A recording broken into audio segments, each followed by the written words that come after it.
যখন মিশর 2 গোল দিছে তখন সে কি করছিল? সে তখন কোনোভাবেই পসিবল না। আচ্ছা আমাকে সান্ত্বনা দিচ্ছে জিতে যাবে, বাট 3 নম্বর গোল দেওয়ার পর তার কানের কাছে গিয়ে কিভাবে চিল্লানিটা দিছিলেন?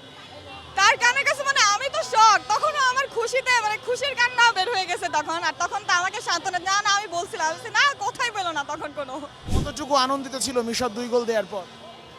অনেক অনেক খুশি, মানে পারে তো নিজে নেমে যেয়ে খেলে এরকম একটা অবস্থা, এরকম মানে হ্যাপি হয়ে গেছে। আপনি দেখবেন যে সবাই মিলে মেসিকেই বল দিচ্ছে, মিস হচ্ছে মেসিকেই দিচ্ছে, ও গোল দিয়েই ছাড়ছে। এটাই হচ্ছে টিমমেট, এটাই হচ্ছে টিম বন্ডিং। এই বন্ডিংটা যে কোনো দল নিবে ও জিতবে। আচ্ছা, আপনাদের তো দল দুইটা, এটা সবাই জানে। আপনাদের দুই দলের মধ্যে কি মানে কোনো একটা দলের মধ্যে কি এই বন্ডিংটা আছে যেটা মেসির মধ্যে, মেসির টিমে আছে? না, এই যে ম্যাচটা কি বলবেন, আর কতটা টর্চার সহ্য করেছিলেন 2 গোলের পর? অনেক টর্চার, মানে ফার্স্ট গোলেও কান্না করে দিছে, সেকেন্ড গোলেও মানে এদের টর্চারে থাকাই যাইতেছিল না। এন্ড যখন দুইটা দিয়ে দিছে তখন তো শিওর উইন হয়ে গেছে, তখন এদের কান্না দেখে আর পারতেছিলাম না কোনোভাবেই। বাংলা একটা প্রবাদ আছে, আশায় বাঁচে চাষা। তো আপনারা তো সেই চাষার মতোই আসলে তাকিয়েছিলেন যে 2টা গোল যখন ইজিপ্ট দিয়ে দিল, এরপরে মনটা ভেঙে কয় টুকরো হয়েছে ভাই? সত্যি বলতে মন আগে থেকেই ভাঙা ছিল, কারণ নেইমার খেলতে পারবে না আগে থেকেই। তো আমার খারাপটাই লাগছে ব্রাজিলের জন্য না, নেইমারের জন্য। আর এই ম্যাচ নিয়ে কি বলবেন? এই ম্যাচ নিয়ে যদি বলি, প্রথমে কান্না করতে আমি দেখছি, এই কান্নাটা আমার কাছে ভালো লাগেনি। কিন্তু যখন জিতে গেছে তখন খুব খুশি।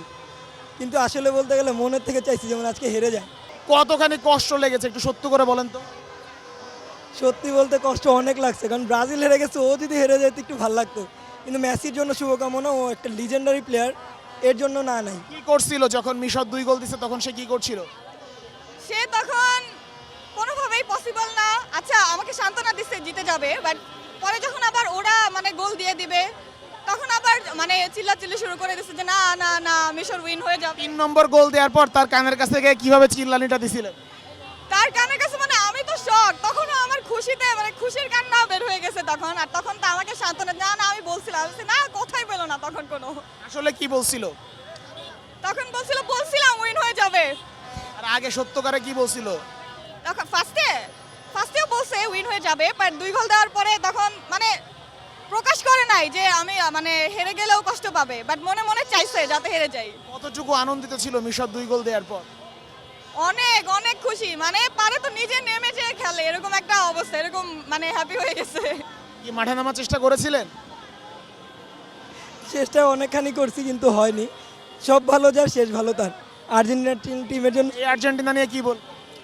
আর্জেন্টিনা খেলে হচ্ছে মেসির জন্য। এরকম যদি কোনো একটা টিম খেলে, ওই টিম 100% জিতবে। ডেডিকেশন দলের জন্য, মেসির জন্য। আপনি দেখবেন যে সবাই মিলে মেসিকেই বল দিচ্ছে, মিস হচ্ছে মেসিকেই দিচ্ছে, ও গোল দিয়েই ছাড়ছে। এটাই হচ্ছে টিমমেট, এটাই হচ্ছে টিম বন্ডিং। এই বন্ডিংটা যে কোনো দল নিবে ও জিতবে। আচ্ছা, আপনাদের তো দল দুইটা, এটা সবাই জানে। আপনাদের দুই দলের মধ্যে কি মানে কোনো একটা দলের মধ্যে কি এই বন্ডিংটা আছে যেটা মেসির মধ্যে, মেসির টিমে আছে? না, সত্যি বলতে সবাই যদি নেইমারের জন্য খেলতো 100% জিততো। আর একটা দলে আর কেউ রোনাল্ডো আর একটা বলই দেয়নি, রোনাল্ডোকে কেউ বলই দেয়নি। কিন্তু আমি সাপোর্ট করি ফ্রান্স আর ব্রাজিল। ফ্রান্সের সাপোর্ট? ফ্রান্স আর ব্রাজিলই করি কিন্তু। ওই সাইড থেকে আর্জেন্টিনার জন্য ফাইনালে যাবে এই জন্য? জি জি জি। আর আমি 2018 সাল থেকে মানে ফ্রান্স করি, কারণ এমবাপ্পের জন্য। ও পিএসজি যখন খেলতো তখন থেকে মানে ভালো লাগে, ইয়াং জেনারেশন। শত্রু এখনো শেষ হয়নি, রাইট? এখন তো চাপে পড়ে ফ্রান্স, আর তো কোনো ওয়ে নাই, এর জন্য ফ্রান্স জানে ফ্রান্সও খেলবে ফাইনাল, সমস্যা নেই, ফাইনালে দেখা হবে ইনশাআল্লাহ, আর্জেন্টিনাই উইন হবে। নরওয়ের কাছে হেরে যাবে ইনশাল্লাহ মনে হয়? মনে হয়। সবাইকে কি ব্রাজিল মনে হয়? সবাইকে ব্রাজিল মনে না হলে হাল্যান্ড আটকানোর মতন ক্যাপাসিটি নাই আর্জেন্টিনার ডিফেন্ডে, কারণ ডিফেন্ড অনেক বাজে খেলছে আর্জেন্টিনার আজকে। মানে ডিফেন্স ছাড়া বাকি সব টিম ঠিক ছিল। আমার লাস্ট একটা প্রশ্ন করি, মেসি যখন পেনাল্টি মিস করছিল কিভাবে সেলিব্রেট করছিলেন? খুব খারাপ লাগছে, ওকে আমি বলছি যে এটা মিস করা একদমই উচিত হয়নি, মনে হয় ব্রাজিলের ভর করছে, জিজ্ঞেস করতে হয়। কিন্তু লাস্টে কি মনে হলো যে ব্রাজিল ভোট করছে? পরে যে মনে হয়েছে না, আসলে আর্জেন্টিনা কামব্যাক করতে পারবে না। টিম যে একটা বন্ডিং থাকলে খেলতে পারে, ভালো খেলা কাকে বলে এটা আর্জেন্টিনা দেখাই দিছে।